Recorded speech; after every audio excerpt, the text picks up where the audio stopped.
हाँ तो फ्रेंड्स, स्वागत है आपका अपने YouTube चैनल इजी वे में। आज हम पढ़ने वाले हैं बिल्कुल ही धमाकेदार टॉपिक्स। ठीक है बच्चों, तो देखते हैं आज अपने इंटरेस्टिंग टॉपिक्स स्थानीय मान, प्राकृतिक संख्याएं, पूर्ण संख्याएं और पूर्णांक क्या कहलाते हैं। ठीक है बच्चों, ये हमारे सीरीज की पार्ट 2 है और आप देख सकते हैं हमारा पार्ट 1, इसमें और भी चीज़ें इन्वॉल्व थी जो कि पीछे छूट गई हैं।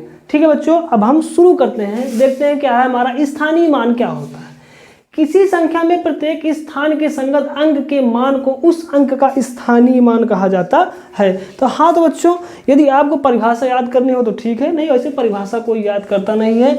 अगर आपको जरूरी हो तो याद कर लेना, वैसे स्थानीय मान निकालना पता होना चाहिए कि किस संख्या का स्थानीय मान क्या होता है। देखते हैं बच्चों, यदि जैसे मान लीजिए इस 1 का स्थानीय मान हमको निकालना है, तो 1 का स्थानीय मान निकालने के लिए सबसे पहले इस संख्या को लिखेंगे। क्या लिखेंगे? 1। उसके बाद हम क्या करेंगे, एक किस स्थान पे, इकाई के स्थान पे है तो इकाई का मतलब होता है 1, तो अगर इसमें 1 का गुणा करेंगे तो क्या आएगा? 1, यानी इसका स्थानीय मान क्या आएगा? 1 का स्थानीय मान 1 आएगा। यदि हम 5 का स्थानीय मान देखें तो पहले 5 लिख लेंगे। उसके बाद क्या देखेंगे कि किस स्थान पे है, दहाई के स्थान पे है, तो क्या करेंगे, इसमें 10 से गुणा कर देंगे तो क्या हो जाएगा? 50। यदि हम 2 का स्थानीय मान निकालें तो पहले 2 लिखेंगे और 2 किस स्थान पे है, इकाई, दहाई, सैकड़ा, यानी सैकड़ा के स्थान पर, नहीं 100 के स्थान पे है, तो इसमें 100 से गुणा कर देंगे तो कितना आ जाएगा? 200। इसी प्रकार स्थानीय मान बच्चों निकाला जाता है। यदि हम पूछें कि इस वाले में इस 2 का स्थानीय मान क्या होगा, तो क्या होगा? 2। क्यों होगा? क्योंकि 2 में 1 का गुणा करेंगे तो 2 ही आएगा। यदि हम 3 का स्थानीय मान देखें तो 3 का स्थानीय मान यानी दहाई के स्थान पे है, 10 से गुणा होगा, 3 धामा 30, तो कितना आएगा? 30। यदि इस 2 का देखें तो ये 100 के स्थान पे है, तो 100 से गुणा होगा तो कितना आएगा? 200 यानी 200। और इसमें कितना आएगा? 6 के आगे 3 जीरो लगा देंगे। बस बिल्कुल आसान है। यदि अगर हम इसमें इकाई, दहाई, सैकड़ा, 100 के स्थान का चयन नहीं करना चाहते हैं तो बिल्कुल ही और भी आसान है कि हम देखें कि किस संख्या का लिखना है। मान लीजिए इसमें इस 2 का लिखना है तो बिल्कुल आसान है, कुछ नहीं करेंगे, इस 2 को लिख लेंगे और इसके आगे जितनी भी संख्याएं हैं उनका मान 0 करके लिख देंगे तो वही उसका स्थानीय मान हो जाएगा। बच्चों बिल्कुल आसान तरीके से पढ़ा रहा हूं, यदि आपको कोई भी डाउट होता है तो आप मुझे कमेंट कर सकते हैं। कितना आसान था स्थानीय मान लिखना। ठीक है बच्चों, यदि हम इसमें पूछें कि इस 4 का स्थानीय मान क्या होगा, तो ये 4 अकेले है, इसके आगे कुछ है ही नहीं तो ये सिंगल रह जाएगा, तो इस 4 का स्थानीय मान सिर्फ 4 रह जाएगा। ठीक है बच्चों, यदि इसमें देखें तो इस 4 का स्थानीय मान 4 होगा, लेकिन इस 4 का स्थानीय मान 40 होगा, इस 4 का स्थानीय मान 400 होगा और इस 4 का स्थानीय मान 4000 होगा। ये कैसे हो रहा है? इसका मतलब यह है कि किसी भी एक संख्या का स्थानीय मान अलग अलग हो जाएगा ना। कोई भी एक संख्या होगी तो क्या होगा, उसमें जितने भी अंक होंगे उन सभी का स्थानीय मान क्या होगा? अलग अलग होगा। तो जैसे मान लीजिए ये 4 है, मान लीजिए सभी अंक एक समान है लेकिन इनके स्थान के आधार पर इनका स्थानीय मान क्या है? अलग अलग है। ठीक है बच्चों, अब हम आगे देखेंगे अपना अगला टॉपिक, प्राकृतिक संख्या। नेचुरल नंबर क्या होता है? बिल्कुल ही आसान है, सिर्फ 1 से लेकर अनंत तक की सारी संख्याओं को हम प्राकृतिक संख्या कह सकते हैं।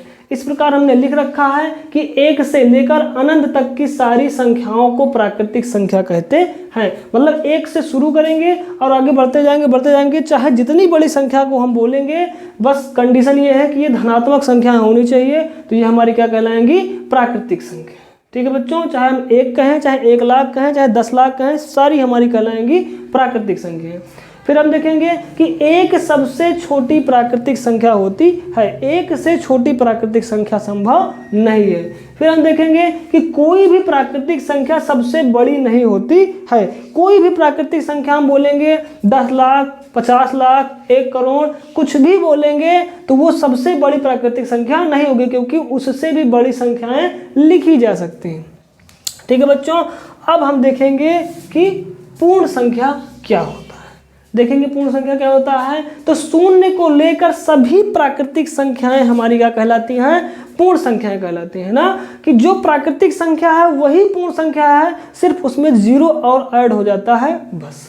देखेंगे कि इसका एग्जाम्पल कि 0 फिर 1 2 3 4, इसका मतलब क्या हुआ कि सभी प्राकृतिक संख्याएं पूर्ण संख्याएं होती हैं, परंतु सभी पूर्ण संख्याएं प्राकृतिक संख्याएं नहीं होते हैं, क्योंकि पूर्ण संख्या में सिर्फ एक 0 आ जाता है जो कि उसको अलग कर देता है प्राकृतिक संख्या से। ठीक है बच्चों, अब हम आगे देखेंगे पूर्णांक क्या होता है। पूर्णांक बिल्कुल ही आसान है, इसमें बस ये हो जाता है कि इसमें माइनस वाली संख्याएं आ जाती हैं बस, और ये सब कुछ वही पूर्ण संख्या ही होता है। देखेंगे इसकी परिभाषा कि सभी पूर्ण संख्याएं तथा ऋणात्मक संख्याएं पूर्णांक कहलाती हैं। मतलब ये सभी पूर्ण संख्या, मतलब 0 से लेकर अनंत तक जाएंगे, चाहे जो बोलेंगे वो सभी हमारी पूर्णांक कहलाएंगी। और इसमें एक संख्या जाती है माइनस वाली, जैसे कि हमने यहाँ लिखा है कि माइनस में भी कोई संख्या हम बोलेंगे -1 -2 -3 -4, वो भी सारी हमारी क्या कहलाएंगी, पूर्णांक कहलाएंगी।